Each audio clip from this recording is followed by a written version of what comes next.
ನಮಸ್ಕಾರ ಧರ್ಮವರೇ. ನಾನು ಭೂಮಾಪನ ಇಲಾಖೆಯಲ್ಲಿ ನಕ್ಷೆಯಲ್ಲಿ ವಿವಿಧ ಖರಾಬುಗಳ ಬಗ್ಗೆ, ಚಿಹ್ನೆಗಳ ಬಗ್ಗೆ ತಿಳಿಸ್ಕೊಡ್ತಾ ಇದ್ದೆ. ಇವತ್ತಿನ ದಿವಸ ನಾನು ಬಾವಿಗಳ ಬಗ್ಗೆ ತಿಳಿಸ್ಕೊಡ್ತೀನಿ.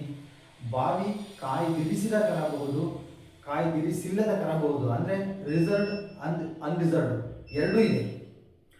ಮೊದಲೆಲ್ಲ ಮಳೆ ಚೆನ್ನಾಗಿ ಆಗ್ತಾ ಇತ್ತು. ಮಳೆ ಆಶ್ರಯಲ್ಲಿ ವರ್ಷಕ್ಕೊಂದು ಬೆಳೆ ಬೆಳೀತಾ ಇತ್ತು. ಜನಸಂಖ್ಯೆ ಜಾಸ್ತಿ ಆದಂತೆ ಹಾಗೂ ವ್ಯಾಪಾರ ಜಾಸ್ತಿ ಆದಂತೆ ಹೆಚ್ಚು ಹೆಚ್ಚು ಬೆಳೆಯನ್ನು ಬೆಳಿಬೇಕಾಯಿತು. ಅಂತರ್ಜಲ ನೀರಿನ ಮಟ್ಟ ಮೇಲೆ ಇದ್ದಿದ್ದರಿಂದ ಗುಂಡಿ ತೆಗೆದರೂ ಸಹ ನೀರು ಬರ್ತಾ ಇತ್ತು. ಆದ್ದರಿಂದ ಆ ನೀರನ್ನು ಉಪಯೋಗಿಸಿ ಬೆಳೆಯನ್ನು ಬೆಳೆಯಲು ಪ್ರಾರಂಭ ಮಾಡಿದ್ರು.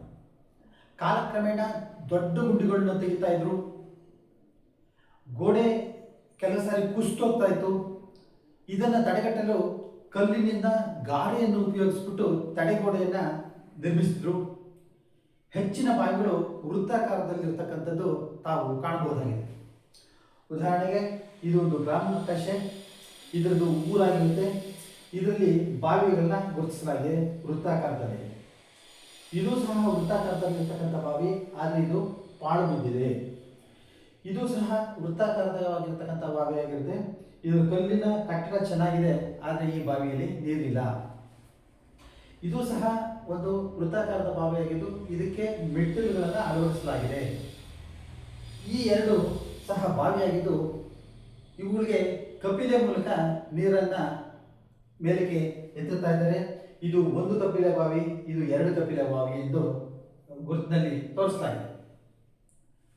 ಬಾವಿಯ ಆಳ ಹೆಚ್ಚಾದಂತೆ ನಾನು ಈಗಾಗಲೇ ತಿಳಿಸಿದ ಹಾಗೆ ಮೆಟ್ಟಿಲುಗಳನ್ನ ನಿರ್ಮಿಸಿದ್ರು. ಇವುಗಳ ಬಗ್ಗೆ ನಾನು ಚಿತ್ರಗಳಲ್ಲಿ ತೋರಿಸ್ತಾ ಇದ್ದೆ. ಆಳವಿದ್ದಲ್ಲಿ ಏತದ ಮೂಲಕ ಮನುಷ್ಯರು ನೀರನ್ನು ಮೇಲಕ್ಕೆ ಎತ್ತಾ ಇದ್ರು. ಅದನ್ನು ಸಹ ನಾನು ಚಿತ್ರದಲ್ಲಿ ತೋರಿಸ್ತೀನಿ. ನಂತರ ಆಳ ಹೆಚ್ಚಾಗಿದ್ದಂತೆ ಕಪ್ಲೆಯನ್ನು ಬಳಸಿ ನೀರನ್ನು ಮೇಲಕ್ಕೆ ಎತ್ತಾ ಇದ್ರು, ಎತ್ತುಗಳನ್ನ ಉಪಯೋಗಿಸ್ತಾ ಇದ್ರು. ಇದಕ್ಕೆ ಸಂಬಂಧಪಟ್ಟಂತ ಚಿತ್ರಗಳನ್ನು ನಾನು ಹಾಕ್ತೀನಿ. ಒಂದೇ ಬಾವಿಗೆ ಎರಡು ಕಪ್ಲೆ ಉಪಯೋಗಿಸ್ತಾ ಇದ್ರು, ಅದರಿಂದ ನೀರನ್ನು ಮೇಲಕ್ಕೆ ಎತ್ತಾ ಇದ್ರು. ನೆಲಮಂದವರು ತಮ್ಮ ಅನುಕೂಲಕ್ಕಾಗಿ ಬೆಳೆ ಬೆಳೆಯಲು ತಾವೇ ನಿರ್ಮಿಸಿಕೊಂಡು ಉಪಯೋಗಿಸ್ತಾ ಇದ್ರು ಬಾವಿಗಳನ್ನ. ಇಂಥ ಬಾವಿಗಳನ್ನ ಭೂಮಾಪನ ಸಮಯದಲ್ಲಿ ಕಾಯ್ದಿರಿಸದ ಖರಾಬು, ಅಂದರೆ ಅನ್ರಿಸರ್ವ್ಡ್ ಖರಾಬು ಅಂತ ದಾಖಲೆಯಲ್ಲಿ ದಾಖಲಿಸಿದ್ದಾರೆ. 1800ನೇ ಇಸ್ವಿನಲ್ಲಿ ವಿದ್ಯುತ್ ಶಕ್ತಿ ಬಂದ ನಂತರ ಏತದಿಂದ ಉಪಯೋಗಿಸೋದು ಮತ್ತು ಕಪಿಲೆಯಿಂದ ಬಳಕೆ ಮಾಡ್ತಕ್ಕಂಥದ್ದು ಬಹಳ ಕಡಿಮೆ ಆಗಿದೆ. ಸದ್ಯಕ್ಕೆ ಎಲ್ಲೂ ಬಳಸ್ತಾ ಇಲ್ಲ ಅಂತ ತಿಳ್ಕೊಂಡಿದ್ದೀವಿ. ಮೊದಲೆಲ್ಲ ಈಗಿನಂತೆ ಗ್ರಾಮಗಳಲ್ಲಿ ನೀರಿನ ಸರಬರಾಜು ಇರ್ತಿರ್ಲಿಲ್ಲ.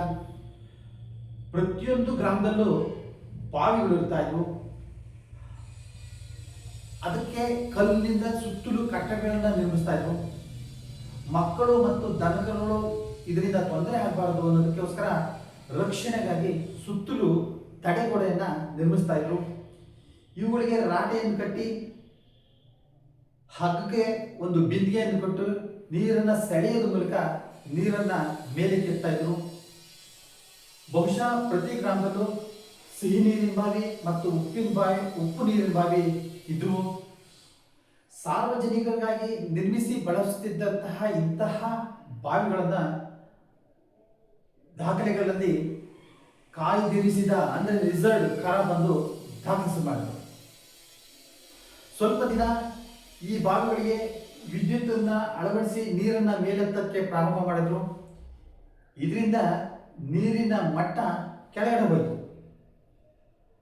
ಮಳೆ ನೀರು ಕಡಿಮೆ ಆದ್ದರಿಂದ ಬೋರ್ವೆಲ್ನ ಕೊರೆಸಿದ್ರು. ಅದರ ಮೂಲಕ ಸಾಕಷ್ಟು ದಿನಗಳು ನಾವು ನೀರನ್ನು ಸರಬರಾಜು ಮಾಡಿದ್ವಿ. ಸದ್ಯ ಬೋರ್ವೆಲ್ನ 1000 ಅಡಿಗಳು ಕೊರೆಸಿದ್ರು ಸಹ ನೀರಿನ ಲಭ್ಯತೆ ಬಹಳ ಕಡಿಮೆ ಆಗಿದೆ. ತಮಗೆಲ್ಲ ಗೊತ್ತಿದೆ, ಅಂತರ್ಜಲ ನೀರಿನ ಮಟ್ಟ ದಿನೇ ದಿನೇ ಕ್ಷೀಣಿಸ್ತಾ ಇದೆ. ಆದ್ದರಿಂದ ನೆಲಬಂದವರು ನೀರಿನ ಮಟ್ಟ ಮೇಲಕ್ಕೆ ತರಲು ಸಾಕಷ್ಟು ಶ್ರಮಿಸಬೇಕಾಗಿದೆ. ನೆಲಮಾಪನಕ್ಕೆ ಸಂಬಂಧಪಟ್ಟಂತ ಎಲ್ಲ ವಿಡಿಯೋಗಳು ಫೇಸ್ಬುಕ್, ಥ್ರೆಡ್, ಇನ್ಸ್ಟಾಗ್ರಾಮ್ ಹಾಗೂ ಯೂಟ್ಯೂಬ್ನಲ್ಲಿ ಲಭ್ಯವಿದ್ದು ತಾವು ನೆಲಮಾಪನ ಎಂದು ಸಬ್ಸ್ಕ್ರೈಬ್ ಆಗಿ ವೀಕ್ಷಿಸಬಹುದಾಗಿದೆ. ಮುಂದಿನ ಸಂಚಿಕೆಯಲ್ಲಿ ಮುಂದಿನ ಒಂದು ಖರಾಬ್ ವಿವರದ ಬಗ್ಗೆ ನಾನು ತಿಳಿಸ್ಕೊಡ್ತೀನಿ. ಅಲ್ಲಿವರೆಗೂ ನಮಸ್ಕಾರ.